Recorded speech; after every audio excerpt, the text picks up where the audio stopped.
Problem 3. R is equal to 6 sines of 3 theta. We want to determine the area of the 3 petals. So the first thing we're going to have to worry about is the limits of integration.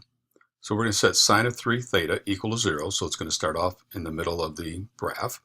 And we're saying, okay, when is the sine equal to 0? And that's at 0, which then implies that 3 theta would have to be equal to 0, and theta is equal to 0. So the starting point would be at 0, 0.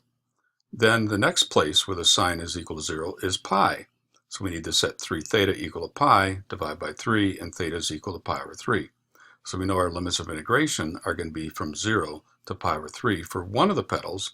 Since we have symmetry, we can then multiply by 3 to get all 3 petals.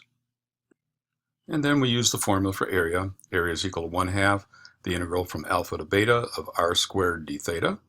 And the area of one petal then would be area is equal to 1/2 the integral from 0 to pi over 3 of 6 sines of 3 theta, that quantity being squared, which is going to require a little bit of integration skills from chapter 8.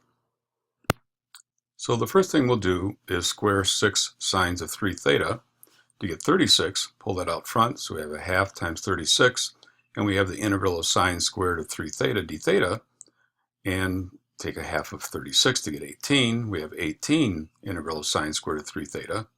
And then we have to pull out one of our trig identities. And so we have 18 integral of 1 minus cosine of, remember this is a double, that 3 theta to get 6 theta over 2. Separate those out. Those are two distinct integrals.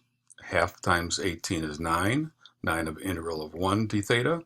And then you have that 9 times the cosine of 6 theta d theta, and again a subtraction sign in the middle. First one's very easy, it's just 9 theta.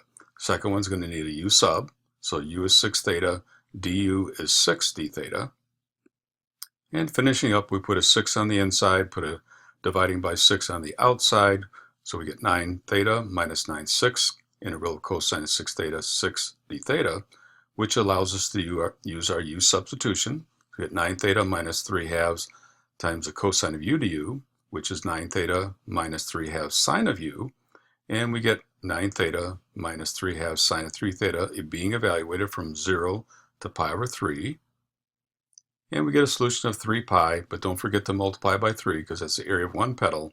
So our final solution is 9 pi.